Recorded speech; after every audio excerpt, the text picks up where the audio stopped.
Amém? Capítulo 12 do livro de Hebreus, o verso de número 18. A Bíblia fala aqui a respeito do contraste entre o Sinai, entre o Monte Sinai e o Monte Sião. Nós temos dois exemplos, claro, com respeito a esses dois montes. Esse livro de Hebreus é um livro aonde não se diz a respeito do autor, mas tudo indica ser o apóstolo Paulo. Então a Bíblia diz Epístola aos Hebreus, uma inspiração de Deus para que pudesse, nos dias atuais, trazer para a nossa vida os fatos que naquela ocasião o Senhor Deus trazia ao seu povo. E a tendência da palavra de Deus é trazer sobre nós a salvação. Então temos dois exemplos: o Monte Sinai e o Monte quê? Mas vamos ler para que venhamos entender. Ora, não tendo chegado ao fogo palpável e ardente, e a escuridão, e as trevas e a tempestade. Ora, não tendo chegado ao fogo palpável e ardente, e a escuridão, e as trevas e as tempestades, ao clamor da trombeta e o som da palavra tais, que quando ouviram, suplicaram que não se lhe falasse mais. Esse clamor e o som das palavras era a voz de quem? A voz de Deus, os anjos soando e anunciando que o Senhor estava dele falando. Pois já não suportavam o que lhe era ordenado. Até um animal, se tocar no monte, será o quê? Apedrejado, morto. Na verdade, tal modo era horrível o espetáculo que Moisés disse: sinto-me aterrado e tremo. Quer dizer, tal espetáculo quer dizer a forma que Deus operava naquela ocasião. Enfim, era a lei. Verso de número 22. Mas tende chegado ao Monte Sião.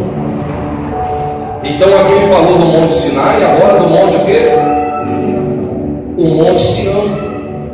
E a cidade do Deus vivo, a Jerusalém celestial, e a incontáveis hoste de anjos e a universal Assembleia. Aqui não se refere à Assembleia Universal, não. Amém? A todo o povo que reunido num só lugar.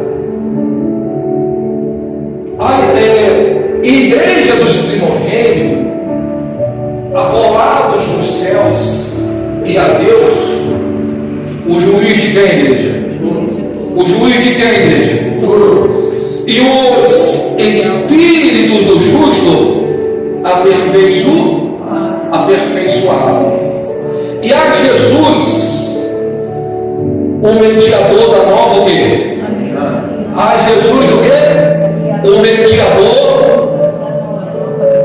e ao sangue da expiação, que fala coisas superiores ao que fala ao próprio Abel. Tendes cuidado, não recuseis ao que fala, pois se não escaparem aqueles que recusaram ouvir quem? Divinamente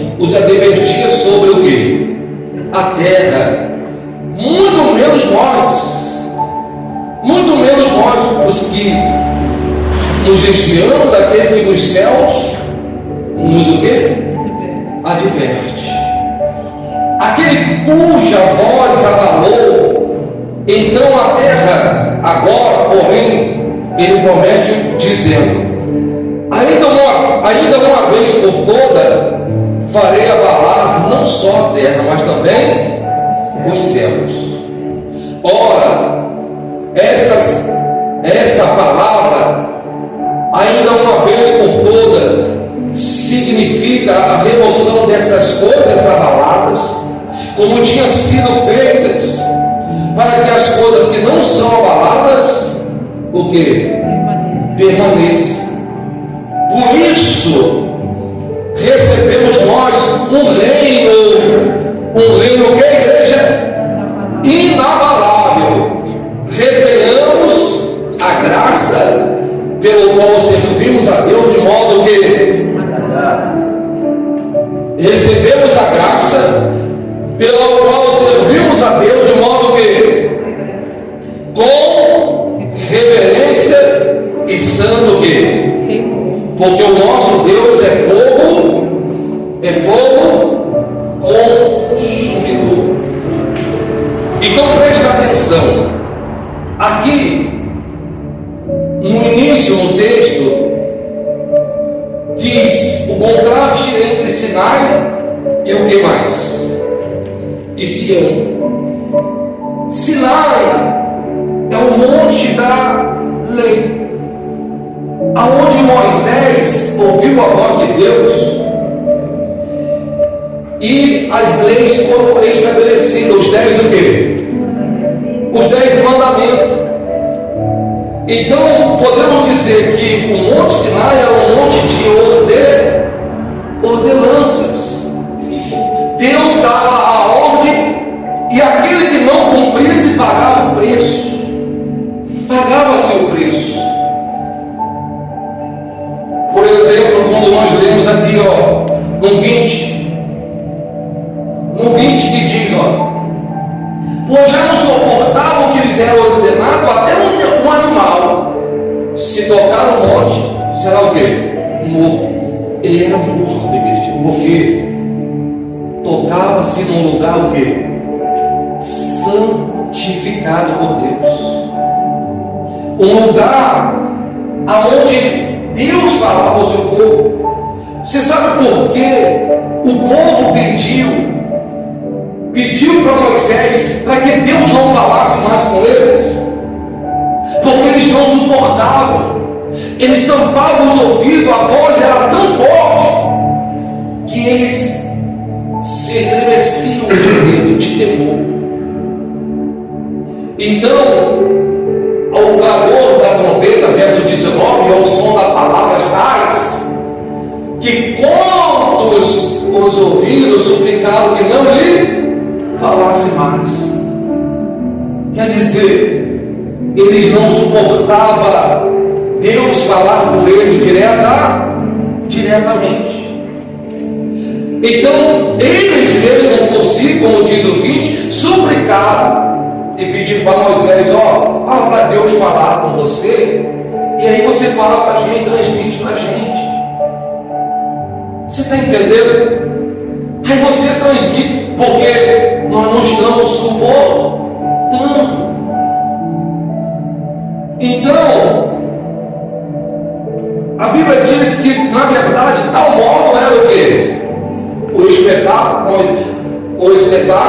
de Moisés diz: sinto-me aterrado. Quer dizer, até Moisés, diante de Deus, ele sentia-se o quê? Era reverência. O nome disso chama-se reverência. Hoje nós temos visto pessoas, e não apontando o dedo, ou condenando, ou trazendo acusações para ninguém, mas hoje temos visto pessoas que não têm mais o quê? O temor de Deus, o respeito a Deus. Mas por que isso? Porque já não estão mais debaixo da lei. Esse é o contraste entre Sinai e Sião. Lembra de Corá? É Corá, né? Lampião, não é isso? Não é isso, igreja? Os três que fizeram, esconderam o tesouro debaixo da sua tenda, enterrado na sua tenda, e colocaram o tapete, quer dizer, e cobriram os erros com o quê? Com o tapete. Coré, Datã e Abirão, eles foram comidos pelo quê? Engolidos pela terra. Quer dizer, da mesma forma que eles fizeram, aconteceu com quem? Aconteceu com ele. Eles escolheram o que eles mesmos plantaram, de cavalo esconderam, e eles foram engolidos pela mesma terra que foi testemunha do seu erro. Esta era a lei. Quando uma pessoa cometia uma falha, um erro, por exemplo, o sacerdote, isso já na era do Evangelho, quando o sacerdote entrava no santuário, subia o altar, podemos dizer, o santo do santo, então eles usavam uma corda, ou na cintura, uma corrente, no calcanhar, enfim, e um sino, porque se eles entrassem ali de forma errada no pecado, pela lei, eles eram o quê? Fulminados. Pela lei, eles eram fulminados na hora. E aí, devido à sua demora, as pessoas iam lá, balançavam o sino e puxavam a corda ou a corrente. E aí, muitas das vezes, a corrente voltava o quê? Só o sino. A corda voltava só o sino, porque o sacerdote foi o quê? Consumido. Essa era a lei que foi estabelecida onde? Lá no Sinai. Então, as pessoas tinham temor, as pessoas tinham respeito, as pessoas tinham reverência, ou então pagava com a sua própria o quê? Era dente por dente, olho por olho, dente por quê? Dente por dente. Então essa é a diferença do Sinai para Sião. Sião é o monte da bem-aventurança. Então vamos deixar agora Sinai de lado, a lei. Nós não estamos mais debaixo da lei. Jesus veio e ele se fez o quê? Sacrifício perfeito por nós. Ele venceu pelos nossos pecados. A Bíblia diz que o castigo que nos traz a paz estava sobre ele. Então veja que ele veio e cumpriu o quê? Cumpriu a lei. Ele cumpriu a lei. Então se estabeleceu o estado da graça. O estado da graça de quem? O estado da graça de Deus. Verso 23. 22, perdão.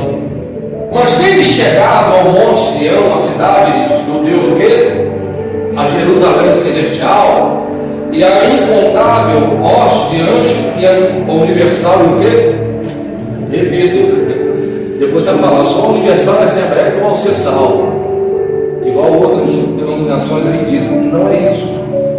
O universal é todo o povo, repito, é todo o povo sobre a face da terra. A Assembleia é unidos num só lugar, adorando a quem? Salvos. Amém? Então, verso 23. A igreja dos primogênitos arrolados nos céus, e a Deus, o juiz de quem? E o Espírito do justo aperfeiçoado.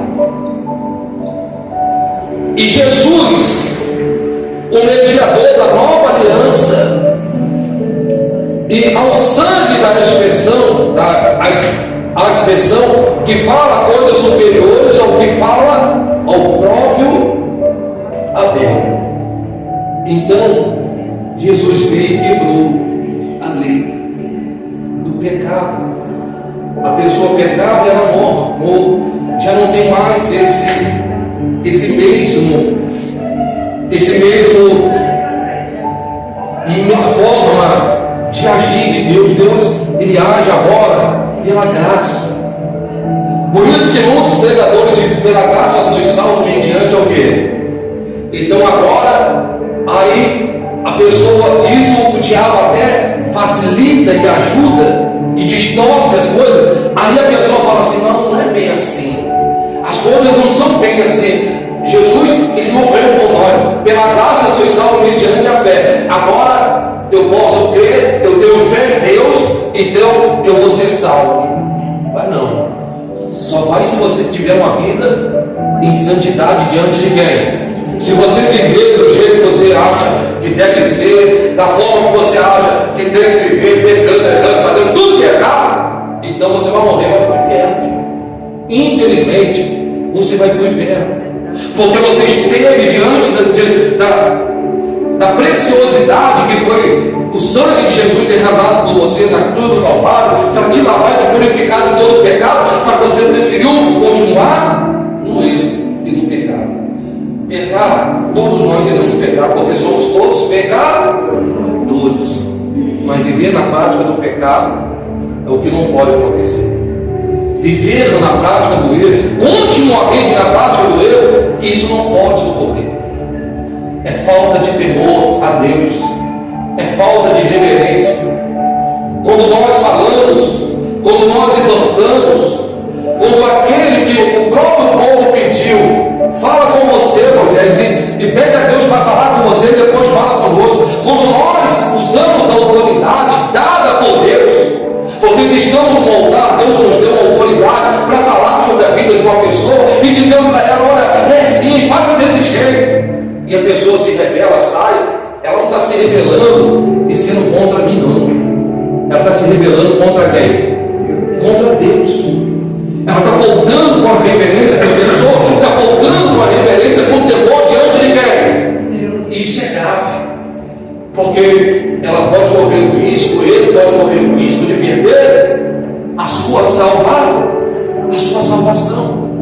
Porque antes, se fosse desta forma, na lei, a pessoa logo já era o quê? Consumida. Ou então, a vergonha vinha sobre a vida dela, era tomado de lepra, ficava cheio de lepra, enfim, pagava com a sua própria vida, mas agora, perdão, estamos na graça. Pela graça sois salvos.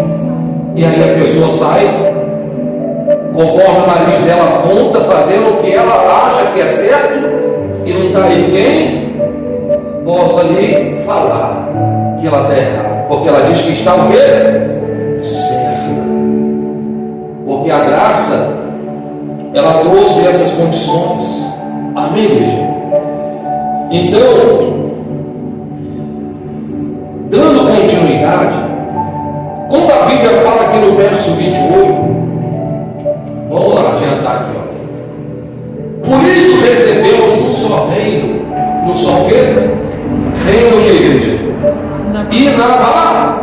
Inabalável. Retenhamos o quê? A graça.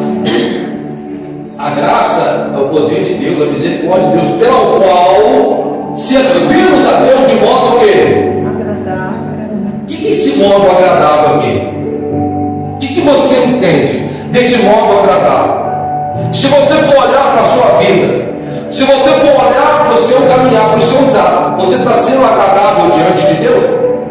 Sim ou não? Eu não estou aqui acusando.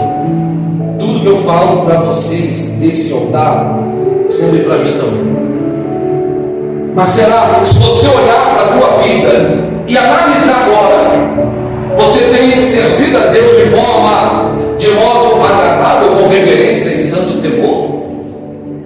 Porque senão, não adianta a pessoa ela permanecer nestas condições. Porque se ela permanecer desta forma, desse jeito, sem temor, sem respeito, sem reverência, ela vai ficar a vida toda dela na igreja. Ela vai ter cargos na igreja, posições na igreja, mas ela vai morrer e vai ser condenada a viver no inferno. Vai queimar no fogo do inferno, ainda está repreendido, pastor. Está amarrado no monte Jesus. Quem tem fé aqui? Quem tem fé? Deixa eu ver. Acorda aí, se está do seu lado. Acorda e fala, acorda e fala. Quem tem fé? Quem tem fé? Então a pessoa que tem fé, ela está buscando em Deus uma forma agradável de mudar as suas condições atuais. A fé, ela é certeza. A fé, ela é o quê? Pastor, eu quero agradar a Deus. Então a fé te traz o quê? Certeza que você pode vencer. Você pode vencer a circunstância, você pode vencer o erro, você pode vencer essa condição que hoje você está vivendo. Porque a fé é certeza. A fé é mais ainda, ela é a convicção de fatos que não se vê, mas o quê? Não se vê mais o que, igreja? Se espera. Hebreus, capítulo 11. Capítulo 11. Olha o que diz. Ora, a fé é certeza de coisas que se espera, e convicção de fato de coisas que não está acontecendo ainda. Mas eu tenho fé que vai o quê? Vai acontecer. Eu tenho certeza que a minha vida vai mudar. Porque simplesmente você, mediante a graça, o poder de Deus, se envolveu e disse assim: peraí, eu quero ser obediente, eu quero andar na palavra, eu quero andar na retidão, eu quero ter o temor de Deus no meu coração. Aí Deus, mediante a fé que Ele te deu, vou repetir: quem tem fé aqui? Deixa eu ver. Tem gente que não tem fé, não. Deixa eu ver quem tem fé. Quem fez assim é mais ou menos, né? Quem fez assim é quase nada. Quem tem fé? Ao menos com essa fé. A Bíblia diz assim lá no 6, olha o que a Bíblia diz. Ora, de fato, sem fé é impossível agradar a quem? Porquanto é necessário que aquele que se aproxima de quem? Creia que Ele existe e que se torna galardoador dos que os amigam. Se você veio buscar a Deus, se você veio para a casa de Deus, se Deus transmite para você a mensagem que vai ao teu coração, se posiciona. Esteja como no monte de Sião, bem-aventurado aqueles que o quê? Feliz aqueles que, enfim, várias bênçãos declaradas através do monte Sião, pela graça. Mas a graça não me condiciona a viver de qualquer forma, de qualquer maneira. Preciso eu me converter nos meus novos caminhos, tomar uma decisão diante de Deus. É um privilégio, seguirmos a Deus, seguirmos a vontade dEle. É um privilégio para todos nós. Imagina antes, Deus pela lei não tinha misericórdia do povo, mal consumia, enfim. Você imagina se Deus fosse fazer assim no dia de hoje? Poucos seriam aqueles que viriam a ser salvos, porque estão hoje vivendo o estado da graça. Mas fica um alerta para você. Fica um alerta para você. Exatamente o que diz lá no verso 12, no verso capítulo 12 de Hebreus, no verso 28 e 29. Olha lá, eu vou resumir aqui e encerrar. Por isso, recebendo um só reino, é inabalável, retenhamos a graça pela qual servimos a Deus de modo o quê? Sem fé é impossível o quê? Sem fé é impossível agradar quem? Quando a pessoa comete um erro, delito, um pecado, o que mais é afetado nela? É a fé. Quando ela comete um erro, uma falha, enfim, o que mais se abala nela é a fé, porque o diabo, o nosso acusador, ele fala: Deus não vai te honrar, Deus não vai te abençoar, olha aí o que você fez, olha como você está. Aí a pessoa está murcha na fé, diga: está repreendido, independentemente da forma que eu tenho vivido, Deus vai mudar a minha história. Diga aí, igreja. E eu creio que Ele já mudou, porque se você estiver na posição, então a fé que existe em você, isso agrada a Deus. Isso agrada a quem? Então revelamos a graça pela qual servimos a Deus de modo com reverência e com santo temor. Por quê? Esse é o fim. Porque o nosso Deus é o fogo. Então estamos debaixo da graça. Mas Deus é justo. É o justo juiz. Então não tem como ele ser injusto com você. Ou justo com aquele que está com ele. Não tem como. Ou a pessoa é